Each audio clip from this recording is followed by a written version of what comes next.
Perang Pandan, sebuah tradisi yang sangat melegenda dan eksistensinya tak lekang oleh waktu hingga saat ini.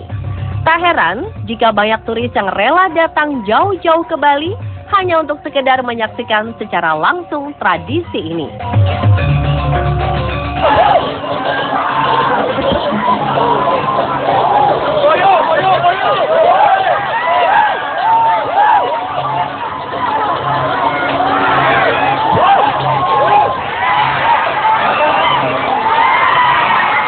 Perang Pandan merupakan upacara tradisi yang sangat sakral karena menggunakan darah sebagai persembahan utama dalam upacara adat ini. Hal seperti ini pun tetap dilakukan dan dipertahankan hingga sekarang karena untuk menghormati Dewa Indra yang dikenal sebagai Dewa Perang. Dengan diadakannya Perang Pandan, maka mereka percaya bahwa keseimbangan hidup akan mereka dapatkan. Tradisi Perang Pandan yang juga disebut Mekare-Kare ini merupakan tradisi turun-temurun yang dilakukan warga Banjar Tenganan Pekeringsingan yang rutin diadakan di bulan kelima menurut kalender adat Tenganan atau sekitar bulan Juni dan Juli kalender nasional. Kalau mengenai kenapa dilakukan pada bulan itu, karena sesuai dengan kalender event, kalender adat kita, tidak ada bulan tanpa upacara. Dari bulan pertama, kedua, ketiga, sampai bulan ke-12, ada saja upacara yang kita laksanakan. Jadi, persembahan sebagai inti dari kegiatan aktivitas adat kita laksanakan berbeda-beda sesuai dengan bulannya. Di bulan pertama, misalnya, itu merupakan bulan kelahiran, kedua merupakan bulan perayaan, dan selanjutnya, sehingga di bulan kelima itu merupakan remaja, atau dengan istilah remaja yang sedang tumbuh, sedang mencari jati diri, ingin menonjolkan ego, ingin menunjukkan siapa diri kita. Dan kalau kita kaitkan dengan pelaksanaan ritual seperti itu, ini nyambung jadi. Persembahan demi persembahan, kemudian dipuncaki oleh upacara Perang Pandan itu tadi. Selanjutnya kepada bulan-bulan berikutnya dilaksanakan sesuai dengan alur kisah dan perjalanan hidup seseorang sendiri. Uniknya, desa ini tidak mengenal tahun. Dalam perhitungan kalender mereka, hanya mengenal sampai tahun ketiga. Setelah menginjak tahun ketiga, maka akan kembali ke tahun pertama, dan begitu seterusnya. Jadi, jarang penduduk warga yang mengetahui kalender Masehi. Perang Pandan merupakan acara puncak, di mana sebulan sebelumnya telah diadakan rangkaian upacara adat lainnya. Sesuai namanya, Perang Pandan merupakan adu ketangkasan dua orang bersenjatakan seikat daun pandan berduri dan perisai yang terbuat dari rotan. Para peserta berpakaian adat ringan, sarung, dan udeng. Tak ayal, bagian tubuh atas yang tak tertutupi pakaian kerap terluka akibat goresan duri pandan. Hal ini menyimbolkan keberanian dan semangat berkorban. Meski terkesan brutal, Perang Pandan merupakan bentuk keberagaman budaya di Nusantara. Sebuah gambaran eksistensi kaum muda yang rela berjuang dan pantang menyerah meski tubuh terkoyak yang tertuang dalam sebuah tradisi. Uniknya lagi, setelah ritual upacara Perang Pandan selesai, luka yang diakibatkan dari sayatan daun pandan akan diobati hanya dengan obat-obat tradisional antiseptik yang terbuat dari bahan umbi-umbian seperti lengkuas, kunyit, dan cairan cuka yang sudah disiapkan oleh para remaja putri ketika Perang Pandan berlangsung.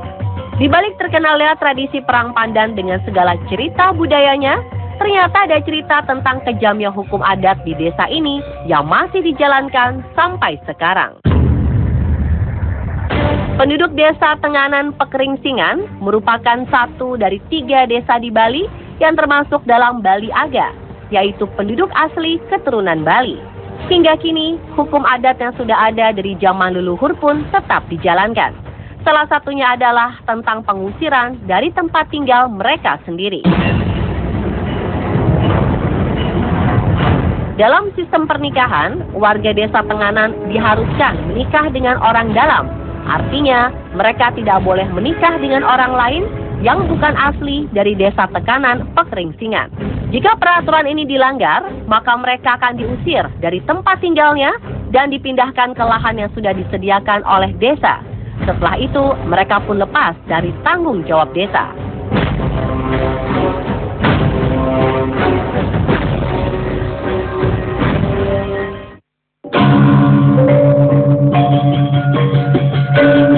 Untuk pasangan yang telah menikah di desa ini, maka desa telah menyiapkan sebidang tanah untuk menjadi tempat tinggal. Di desa ini, semua lahan tanah adalah milik desa. Penduduknya tidak berhak memilikinya secara pribadi. Desalah yang berhak menentukan tempat tinggal untuk warganya. Positifnya, tidak ada yang namanya perebutan harta warisan keluarga, karena ini semua milik desa dan akan kembali ke desa secara adil. Hal ini dilakukan agar tetap mempertahankan keturunan mereka serta melanjutkan tradisi-tradisi yang telah diwariskan secara turun-temurun oleh nenek moyang mereka.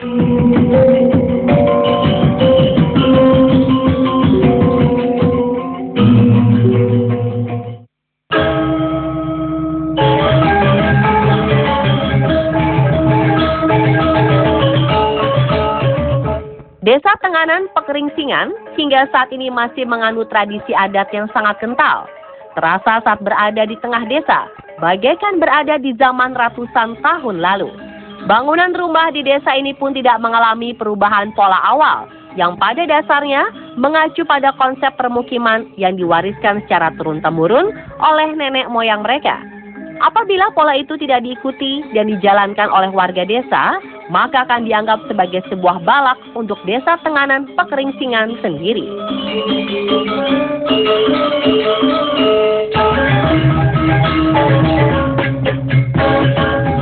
Mereka tidak boleh membangun sembarangan di luar pola yang sudah ditetapkan oleh aturan adat kita. Sehingga di masing-masing pemukiman akan memiliki bentuk bangunan yang sama, yang hampir sama. Walaupun mungkin dari segi ukuran yang berbeda. Karena pada zamannya dulu itu, tanah kita atau lahan pekarangan kita sudah dikapling sedemikian rupa, tetapi ukurannya tidaklah persis sama. Jadi mengenai ukuran bisa saja berbeda, cuman konsep dan polanya harus sesuai dengan apa yang diwarisi. Desa yang memiliki sekitar 115 kepala keluarga ini memiliki dua sistem pemerintahan, yaitu sistem pemerintahan dinas yang dipimpin oleh kepala desa dan sistem pemerintahan secara adat yang dipimpin oleh pemimpin adat.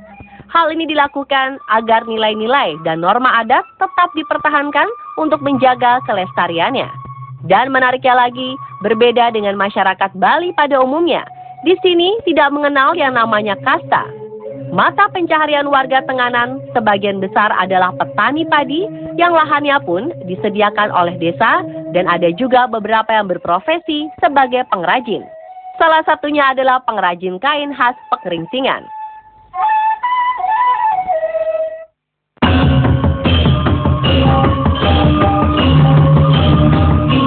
Sejak dahulu, penduduk desa ini terkenal dengan keahliannya menenun kain menggunakan teknik double ikat, di mana teknik ini hanya satu-satunya yang digunakan di Indonesia.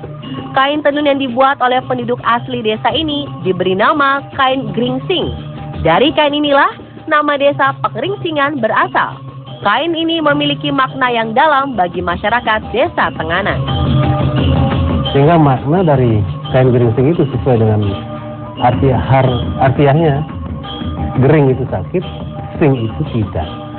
Jadi tidak sakit dalam hal ini, kain itu yang dipakai di dalam kita melaksanakan ritual upacara senantiasa memiliki harapan agar kita mendapat restu, mendapat karunia. Terhindarlah kita dari bahaya misalnya. Kain geringsing yang ada di Tenganan ini dibuat 100% dari warna alam. Dalam pengerjaannya pun harus di hari tertentu yang membutuhkan ritual khusus.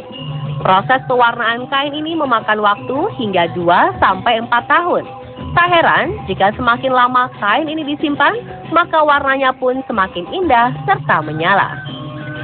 Ketakutan terbesar yang dialami para tetua desa adalah zaman yang makin modern, terutama pendidikan.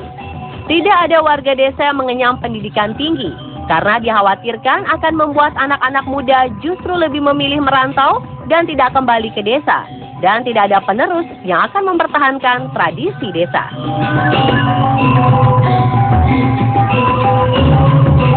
Dan pemirsa, itulah tadi keunikan desa tradisional Tenganan, Pengeriksingan, Bali, versi On The Spot.